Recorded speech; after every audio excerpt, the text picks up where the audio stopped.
Hey, welcome back. Today we're going to be discussing Othello, Act 4 by Shakespeare. And this is Scene 1. Now, you know that we have Iago doing what he does, and this is what's going to happen here. So, enter Othello and Iago. Will you think so? Iago says. Think so, Iago? What? To kiss in private. And Othello says, unauthorized kiss. And Iago says, or to be naked with her friend in bed an hour or more, not meaning any harm. So Iago is trying to paint a picture of Desdemona being naked in bed with a friend. And no, we're just here being nice to each other instead of copulating. And Othello says, naked in bed, Iago, and mean no harm? It's hypocrisy against the devil. They mean it virtuously, and yet do so.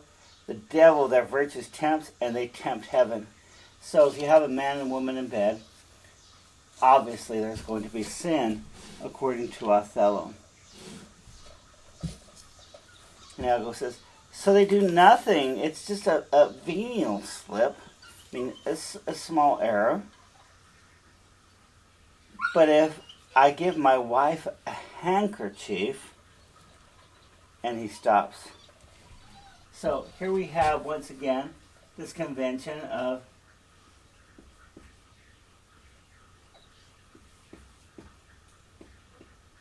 the handkerchief.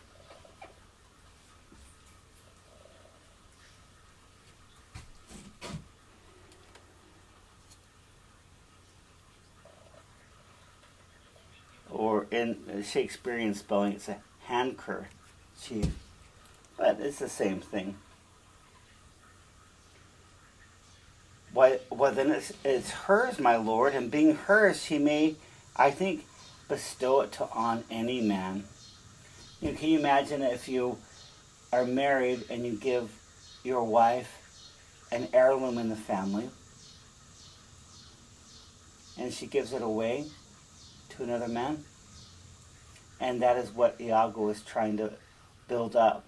Even though Desdemona has not given the handkerchief away. It was stolen by Iago's wife, and he planted it in Cassio's quarters. She is a protectress of her honor too. May she give that, her honor.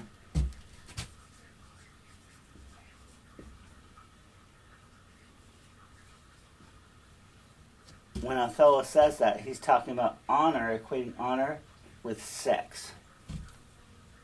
Or if you want, you can say vagina or the womb, whatever it is that you're more comfortable with. Okay? Her honor is an essence that's not seen. They have it very oft that have it not. So Iago, once again, is dissing women and saying that women who have honor, who are chaste, that's what people think.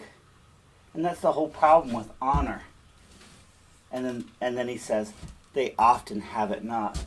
With honor, being faithful, it's your reputation. It's not necessarily what you do. They oft have it not.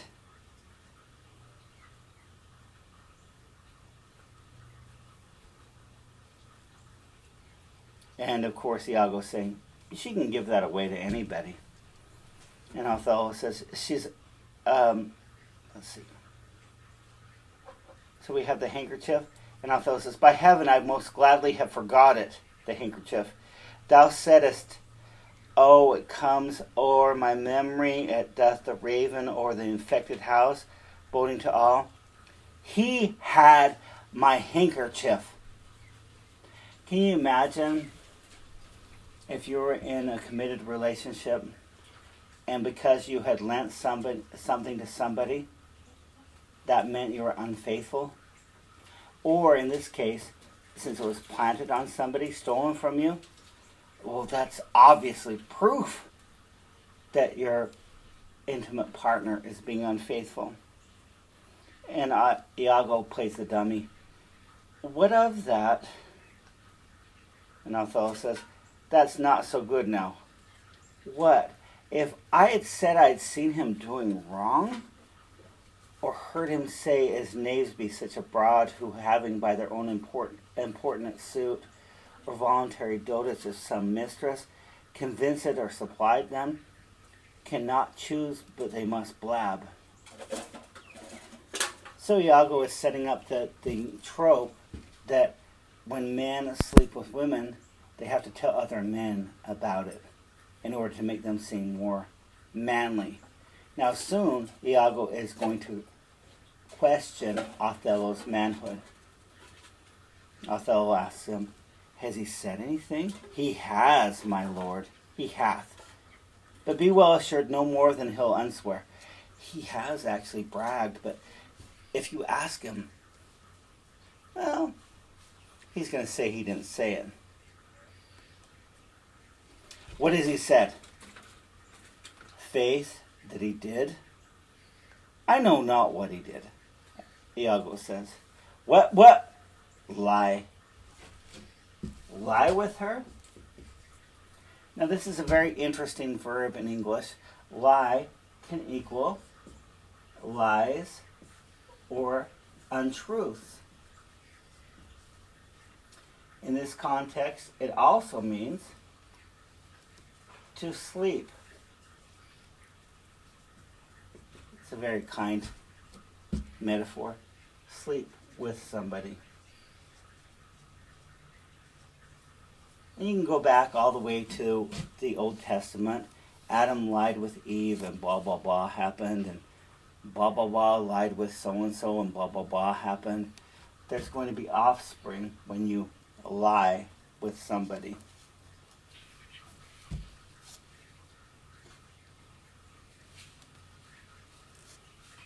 I know not what he did. Iago is continuing to prick the imagination of Othello for him to imagine that his wife is actually sleeping around. So, lie with her, on her, what you will. Okay, so Iago comes back with her, on top of her, what you will. Meaning, I don't know all of the positions they used. We say lie on her when they belie her.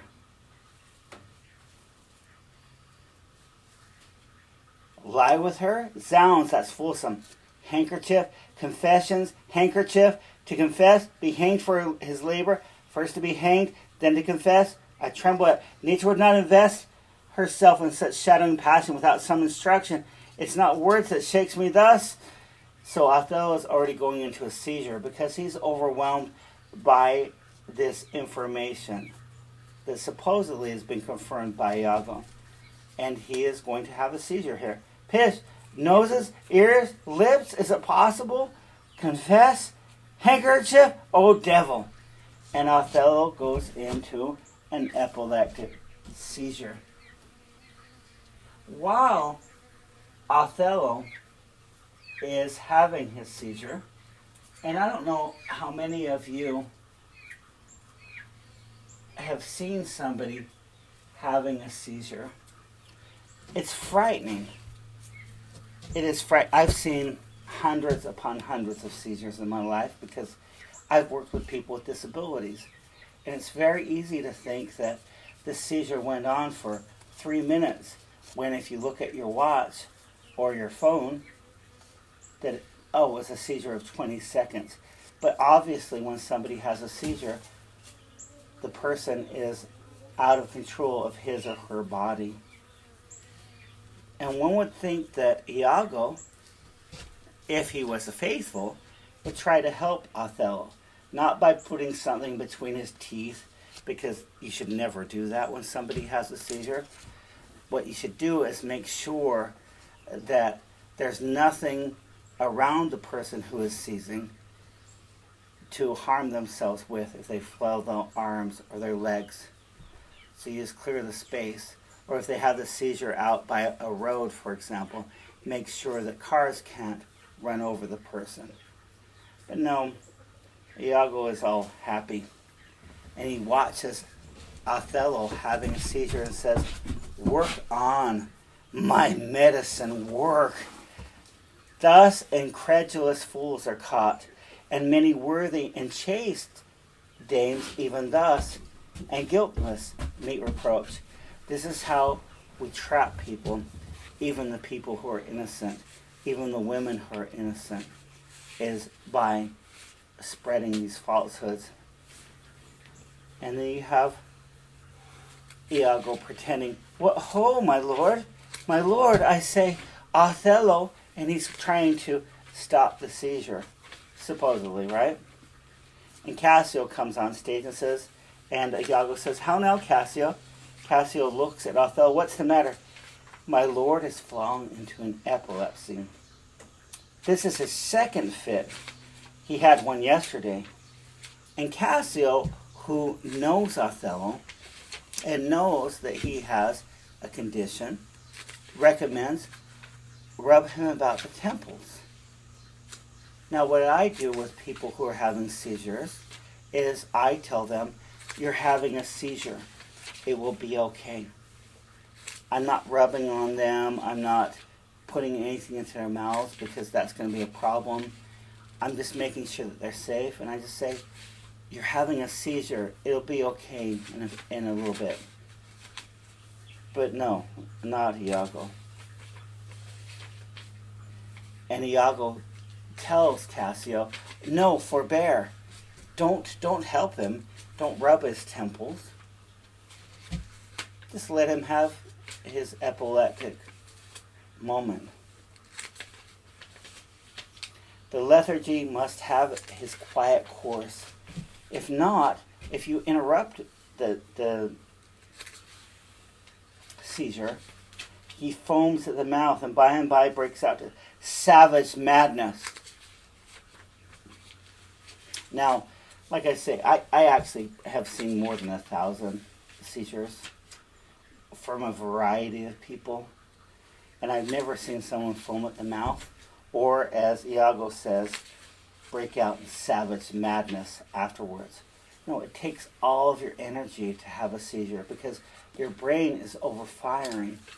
And then during that time, you don't have control of your body, especially if it's what we call a grand mal seizure, a very bad seizure. And then he says to Cassio, "Look, Othello stirs. Withdraw yourself a little while. He'll recover. When he is gone, I would on great occasion speak with you." And so Cassio leaves after he's tried to help and after Iago's told him, "No, get off the stage. Get away from here." And then Othello starts to wake up from his seizure and he says, "Have you hurt your head?"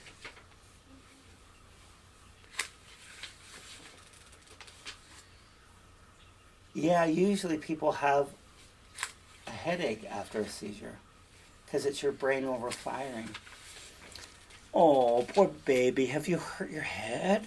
And Othello says, "Dost thou mock me?"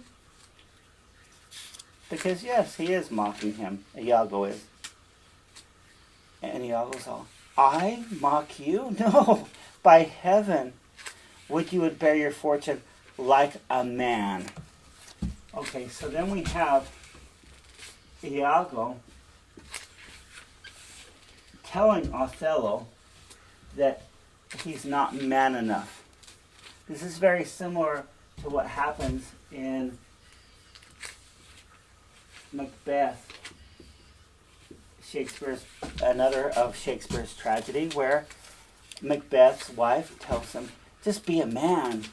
She also asks the spirits to unsex her. It has nothing to do with sexuality.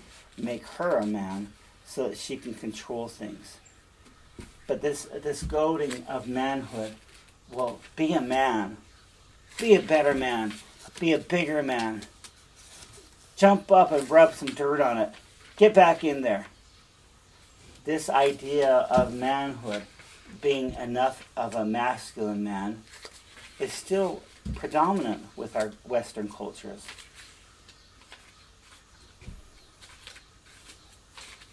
So Iago is going to undermine and keep on saying this idea that Othello is not enough of a man.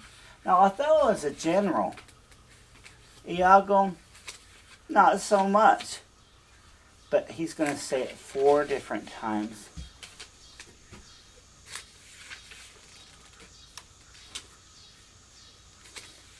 But he says, would you bear your fortune like a man? And we can see what's going on in Othello's head. He says, there are many, a horned man's a monster and a beast.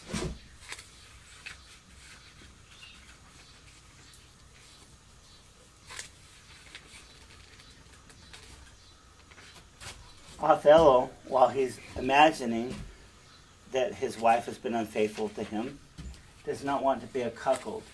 The idea of the cuckold is if your wife sleeps with somebody else, that you have horns on your head.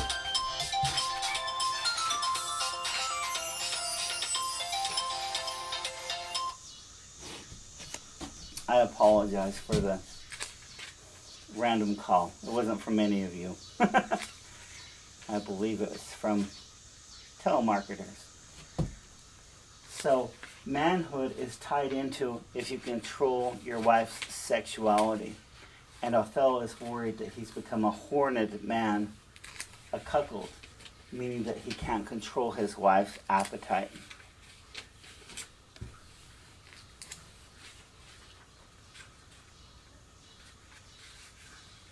And Iago responds to him, there's many a beast then in a populous city, and many a civil monster. There are many beasts and many kind monsters in cities, meaning how women are. They're beasts and monsters. And Othello says, regarding Cassio, did he confess it? And number 2, good sir, be a man. Think every bearded fellow that's but yoked may draw with you. There's millions now alive that lie nightly in their improper beds, which they swear peculiar. Come on, man, be a man. You know there are millions of people who are out sleeping around. Just be a man. Your case is better.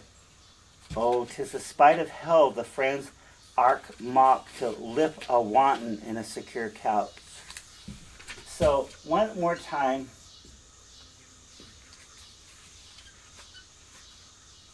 we have Iago making even kissing seem gross. To lip a wanton on a secure couch. So you're kissing somebody in bed. But come on now. How many of you have kissed somebody? When you did, were you lipping a wanton? A wanton, somebody who's sexually active.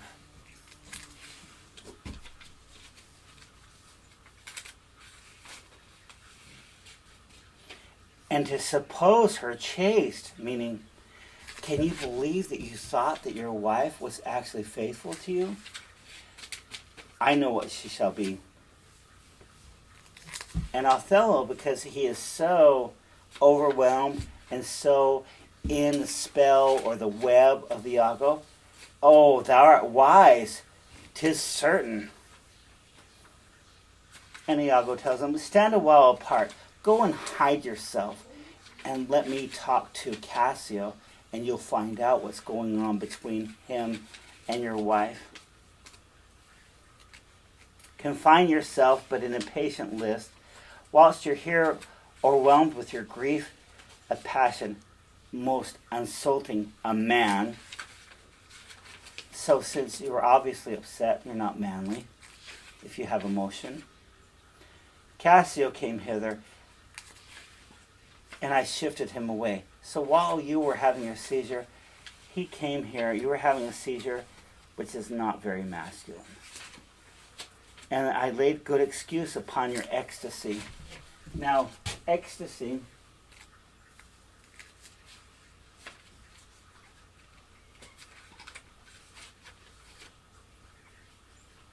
literally means, in Greek,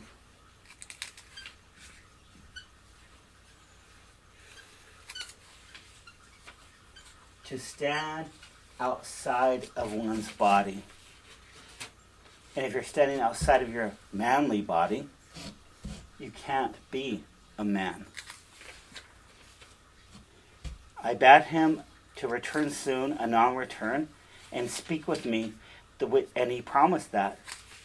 But encave yourself, so go hide yourself and mark the fleers, the jibes, and notable scorns that dwell in every region of his face. Just watch how he talks to me, and you'll find out that he is on top of your wife. I will make him tell the tale anew.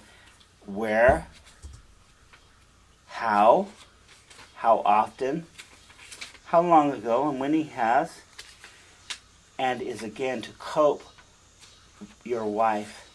Now the book says cope means meet your wife, but the book is being very gentle.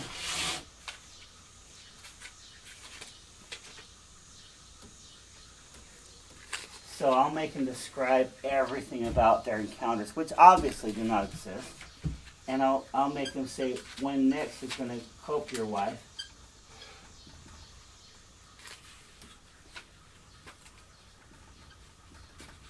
Meaning copulate with your wife, not just to meet her again, but to have sex with her again. Mark his gesture. Patience, or shall I say you're all in spleen and nothing of a man. Once again, time number 4. You're not going to be a man if you don't have patience to find out. And Othello says, dost thou hear, Iago? I will be found most cunning in my patience, but dost thou hear? Most bloody. So here is Othello, who is a veteran of many military campaigns, repeating the line, or saying the line, most bloody, which is an echo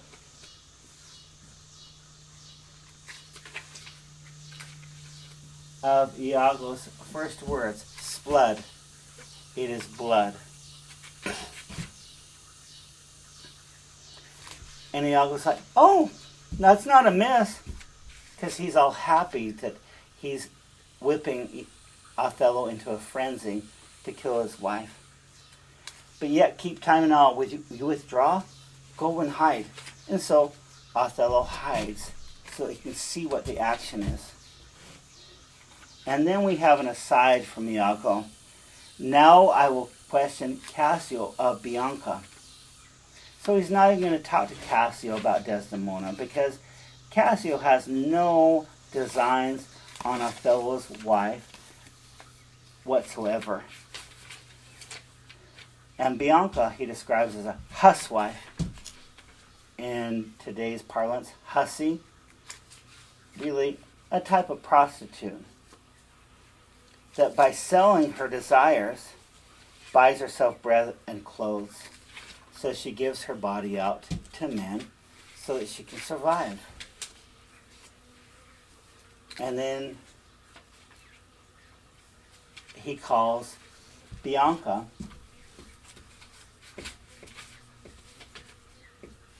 it and creature.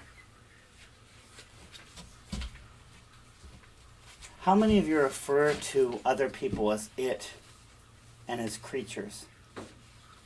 This is a way of devaluing Bianca. It is a creature that dotes on Cassio, that loves Cassio, as 'tis the strumpet's plague. A strumpet is a wanton woman, a prostitute, to beguile many and be beguiled by one. Who's the one who is beguiling everyone? who's the one who is deceiving everybody? That would be Iago. He, when he hears of her, cannot refrain from excess of laughter. Here he comes. And so here we have laughter. People will often say, I want to see the evidence. But Othello is going to hear laughter as evidence of Cassio's, and more importantly, his wife's guilt of having committed infidelity, of betraying him. So Cassio comes in, and as he's coming in, Iago tells the audience, as Cassio shall smile, Othello shall go mad. So when Othello sees him laughing, he's going to think the very, very worst. And he's going to become crazy. And his unbookish jealousy must constir poor Cassio's smiles, gestures, and light behavior quite in the wrong. And then he says to Cassio after this aside, how do you do, Lieutenant? The worse are that you give me the addition whose want even kills me. And Iago's like, ply Desdemona. And you're sure on it. But once again, he's already told Othello that Cassio has been on Desdemona. Now we have the refrain, on it. And this is how Iago thinks of women, as objects, as getting on them or off of them. Now if this suit lay in Bianca's power, how quickly she speed. Alas, poor caitiff. And Othello watching, because it's true, Cassio is laughing about the fact that Bianca, who is a prostitute, is in love with him. Doesn't make him the best, right? But Othello is already, since he's been given a different context, look how he laughs already. And he says, I never knew a woman love man so. I've never seen somebody so in love in my life. And Cassio says, alas, poor rogue, I think in faith she loves me. And then Othello, who is hidden, says, now he denies it faintly and laughs. Do you hear Cassio? And Othello says, now he importunes him to tell her it's over. Go to. Well said, well said. So here we have Othello egging on or encouraging in his mind Iago's behavior. And Iago says, she gives out that you will marry her. She's walking around the town saying you're going to get married to her. Do you intend to do it? And Othello is all, do you triumph, Roman? Do you triumph? And Cassio finally, after laughing, says, I marry her? What, a customer? I only get what I'm paying for. I'm not planning on any other future thing. Bear some charity to my brain, to my wit. Do not think it so unwholesome. And then he laughs again. And Othello is all, so they laugh that win. There's not going to be a lot of laughter at the end of this play. I hate to break it to you, okay? And this idea of conquest or winning when it comes to sex is really thousands of years old in Western culture, and it's quite disgusting. How do you conquer somebody by having sex with them? Unless you're some sort of maniac. It's ridiculous.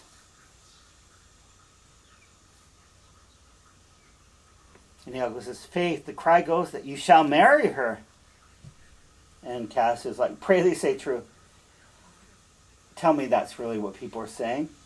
And Iago says, I'm a very villain else. Well, if they're not saying it, I must be a villain.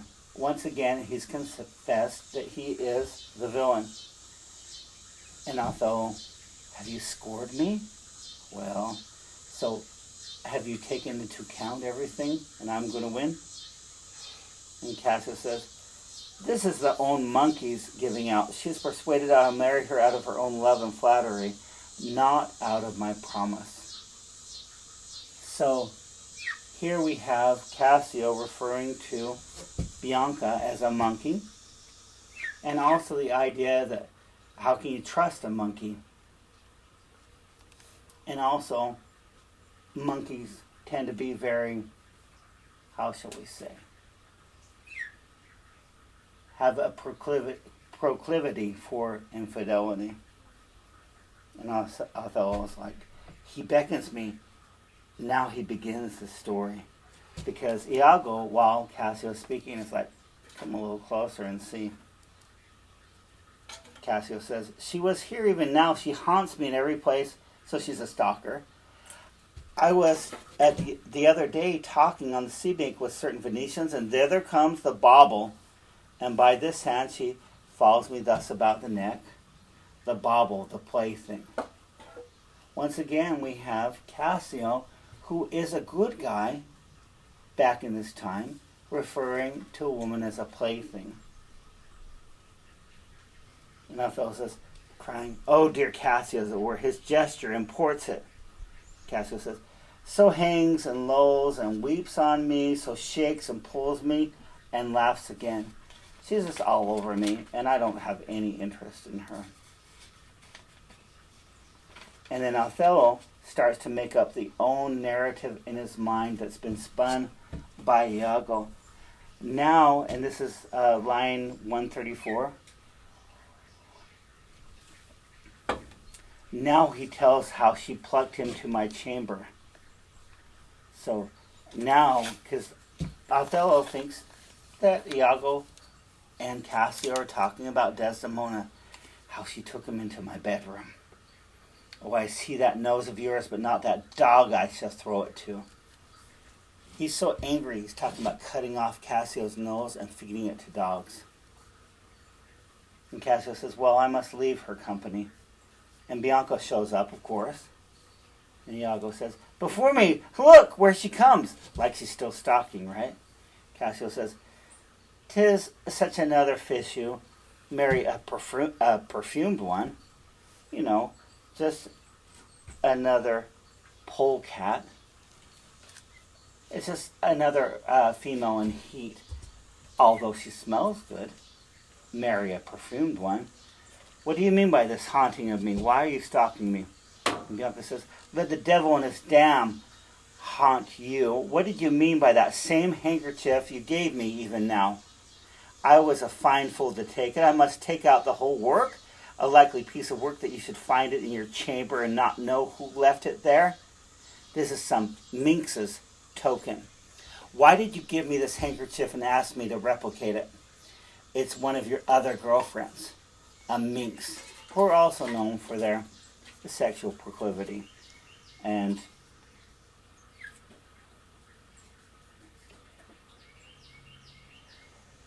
I must take out the work. There, give it to your hobby horse.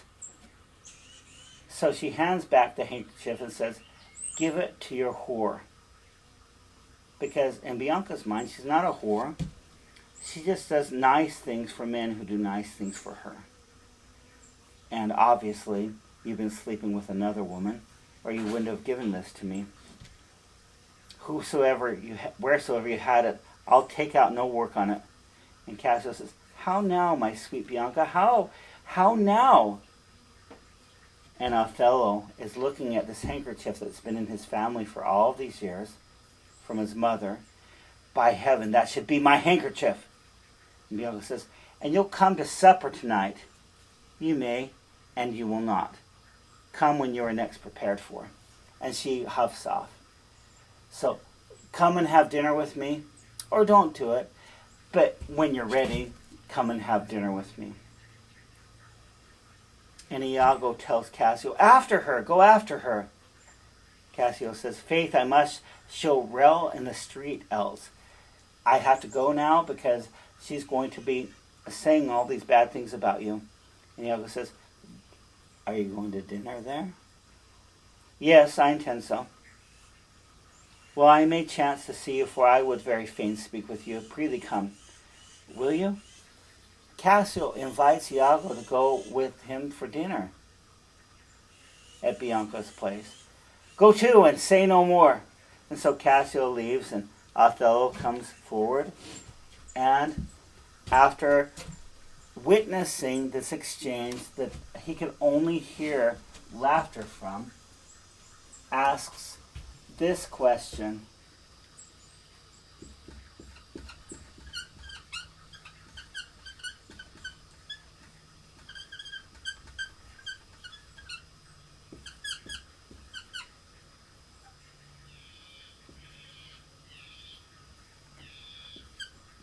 How shall I murder him, Iago? And instead of saying how Othello should kill the person Othello trusts the very most, or has trusted before Iago's intervention, Iago wants to stoke the fire. Did you perceive how he laughed at his vice? And then Othello, oh, Iago, and did you see the handkerchief? Was that mine? You're by this hand. And to see how he prizes the foolish woman, your wife. So, of course, Iago calls Desdemona a foolish woman, even though Cassio was not even talking about her. The foolish meaning stupid woman. She gave it him, and he hath given it to his whore. Desdemona gave this cherished trust, this gift, to her lover, and her lover values her so much that he gave it to his whore. I would have him 9 years of killing. So Othello right now wants to kill Cassio, not one time, not 2 or 3 or 4, 365 days in a year. For 9 years he'd like to kill him. A fine woman, a sweet woman, a fair woman. And Iago's like, nay, you must forget that. Let her rot. He's talking about his wife here. And perish, and be damned tonight, for she shall not live. Can you imagine? Now, wife killing has gone on forever in Western culture.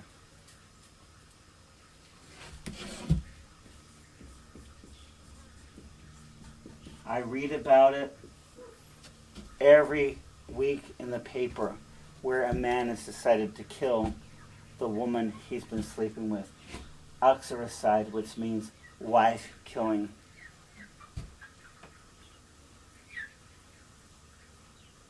And Othello says, no, my heart is turned to stone. I strike it, and it hurts my hand. Oh, the world has not a sweeter creature. So he keeps going back and forth. I'm going to kill her, but she's so great. She might lie by an emperor's side and command his tasks. She's so great that even if she married above me, she can control an emperor. And Iago says, nay, that's not your way. And Othello throws out another way of killing her. Hang her! I do but say what she is, so delicate with her needle, an admirable musician. Oh, but she will sing the savageness out of a bear, of so high and plenteous wit and invention. So he's going on to compliment and compliment and compliment his wife. And Iago says, of all of Desdemona's accomplishments, in line 175, she is the worst for all this. And Othello says, oh, 1,000 times, and then of so gentle a condition. And Iago's like, yeah, she was too gentle. Nay, that's certain, but yet the pity of it, Iago, oh, the pity of it. And Iago says, look, if you don't mind her sleeping around, then be patient. If you are so fond over iniquity, give her patent to offend. For if it touch not you, it comes near nobody. So if you're okay with your wife sleeping around, what's it to you? You didn't have to touch anybody. And Othello says, I will chop her into messes. And then, so I will chop her up. cuckold me. Let's remember, Iago was saying, be a man, be a man, be a man. And at this time period, if a man did not control his wife's sexuality, by meaning that making her monogamous with the man, then you're not a man, and you become a cuckold with horns. A man who's been betrayed, and a man who is no longer a man. And Iago's like, 'tis foul in her. And Othello, who's still trying to process everything, with mine officer. That's fouler. That's even worse. Othello says to Iago, get me some poison this night. I'll not expostulate with her, I'll not touch her, lest her body and beauty unprovide my mind again. I won't even talk to her, I'll just poison her. And I won't even look on her because maybe it will stop me from doing this. This night, Iago, get me the poison. Iago says, do it not with poison. Strangle her in her bed, even the bed she has contaminated. This dude is so damn evil. Don't poison her. Kill her yourself. Because he knows that this will make Othello come undone. And Othello's like, good, good. The justice was out. Please, it's very good. So Iago has been the director right here. No, not with poison. Come on, go and strangle her with your own hands. He's directing the action. And for Cassio, let me be his undertaker. You shall hear more by midnight. Excellent, good. So we hear a trumpet now, and we're going to have Lodovico, who is one of the noble people that Othello works for, that employs him. Desdemona is going to come in because she's doing what the first wife of the great general would do, which is entertaining anybody who has arrived and who is noble. And Iago says, it's Lodovico. This comes from the Duke. And then he can't help himself. He's like, and see, your wife is beside him. Trying to putting out the idea that it's not just that Desdemona is with Cassio, but, any noble person who shows up. And Lodovico says, God save you, worthy general, which is a nice way of greeting somebody. And Othello says, with all my heart, sir. The Duke and Senators of Venice greet you, and gives him a letter, which is another prop, right? And Othello is going to read this, and then that way, on stage, we can have the idea that maybe it's a letter that makes him act the way he does. But as a viewer of this play and understanding what Iago is trying to do, and he's going to get away with it, he's just told her to strangle her. Othello is going to actually hit his wife in a minute.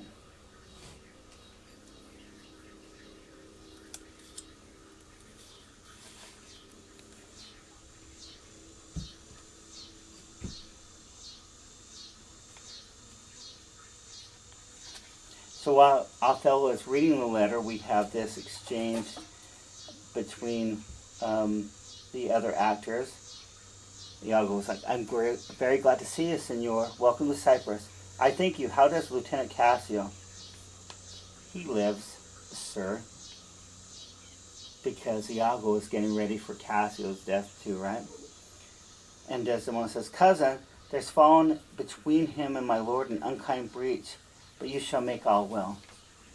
Desdemona here continues to advocate for getting Cassio back in Othello's good graces.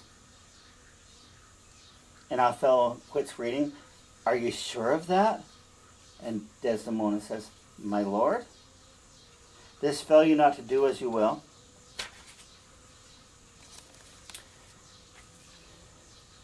And Ludovico interrupts a little bit. He did not call, he's busy in the paper. Is there really division between thy lord and Cassio? Because Othello's gone back to reading the letter. A most unhappy one, she says. I do much to atone them, to make them at one. So atone or atonement is two words put together in the English language that mean at one. I do a lot to fix all of that, is what Desdemona says. And she says, I would do that for the love I bear Cassio. And she's not talking about sexual love. She's talking about respect and understanding that Cassio has always been this faithful soldier and friend to her husband. And Othello is all, fire and brimstone! And Desdemona's like, what the hell is going on? My lord, are you wise? And Desdemona says, what? Is he angry? And Ludovico says, oh, it's maybe the letter who moved him. For as I think they do command him home, deputing Cassio in his government, or deputing. And so Othello needs to go back to where he comes from, and Cassio is supposed to be left in charge of where he's at. By my truth, I'm glad on it. And Othello is all, indeed, my lord, I am glad to see you mad, meaning crazy. The book says waggish. No, I'm glad to see you crazy, mad, like madly in love. Why, sweet Othello, devil! And he hits her. And Desdemona says, I have not deserved this. And Ludovico tries to intervene. My lord, this would not be believed in Venice, though I should swear I saw it. 'Tis very much. Make her amends. She is crying. Look, dude, what are you doing? Nobody would even believe if I said you're a wife beater. Go comfort her. She's crying. And instead Othello says, oh, devil, devil! If that earth could teem with woman's tears, each drop she follows would prove a crocodile out of my sight. Who cares if she's crying? They're crocodile tears. They are fake. And Desdemona says, I will not stay to offend you. And she walks off the stage. Why? Because she just got beaten down by her husband. And Ludovico is trying to stick up for her because he's horrified that Othello would treat her thus, and says, truly an obedient lady.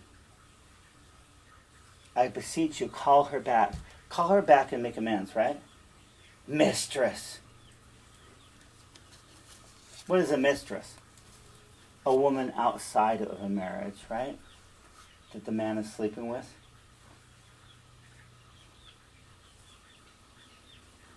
And Desdemona is all, she turns back, my lord? And Othello says, what would you do with her, sir? Who, I? I, did you wish that I would make her turn? Sir, she can turn and yet go on and turn again. And she can weep, sir, weep, and she's obedient, as you say, obedient. Very obedient. And then he says to Desdemona, proceed in your tears. And then he turns back. Concerning this, sir, and then he looks back at her as she's weeping, as she's going off stage. Oh, well-painted passion. Meaning feeling. I'm commanded home. Get away, he says to Desdemona. I'll send for you anon. Sir, I obey the mandate and I will return. Cassio shall have my place, and tonight I do entreat that we may have supper together. You're welcome to Cyprus, sir. And then as Othello is exiting, after Desdemona's exits, he says, goats and monkeys. And he's referring to his wife, his newlywed wife, who has been faithful, who was a virgin before she slept with him, And he says, looking at her as she leaves, goats and monkeys.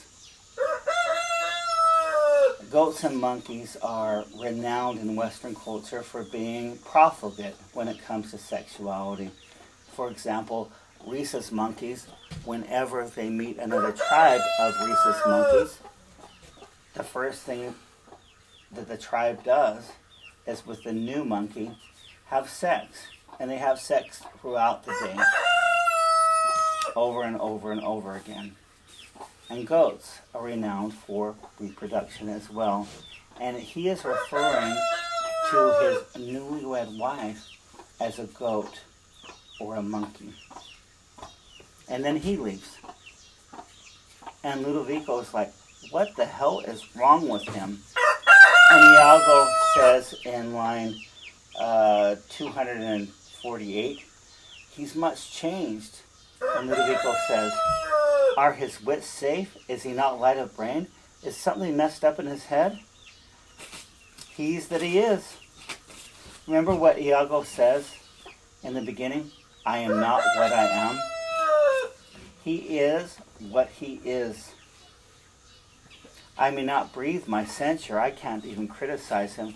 What he might be, what he might he is not. I would to heaven, sir.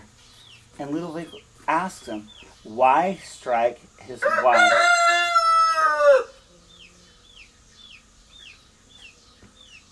And Ludovico asks, after Iago's like, I don't know. Is it his use? Does he usually hit her like that?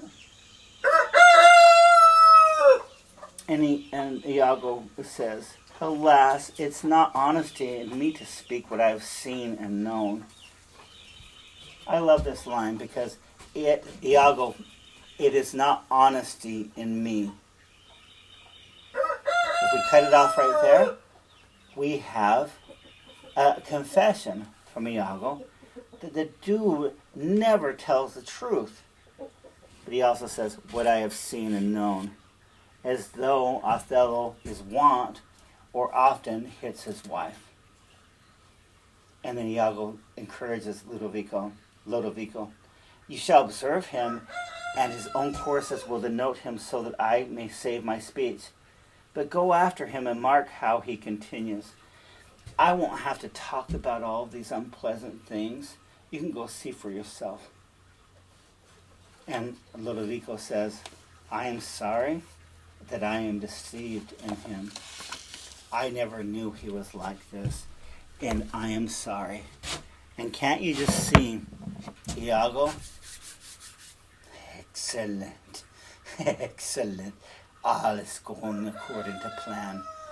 You know, we have a caring, kind husband at the beginning of the play who even tells the father-in-law, let her speak for herself, to I will chop her up in pieces.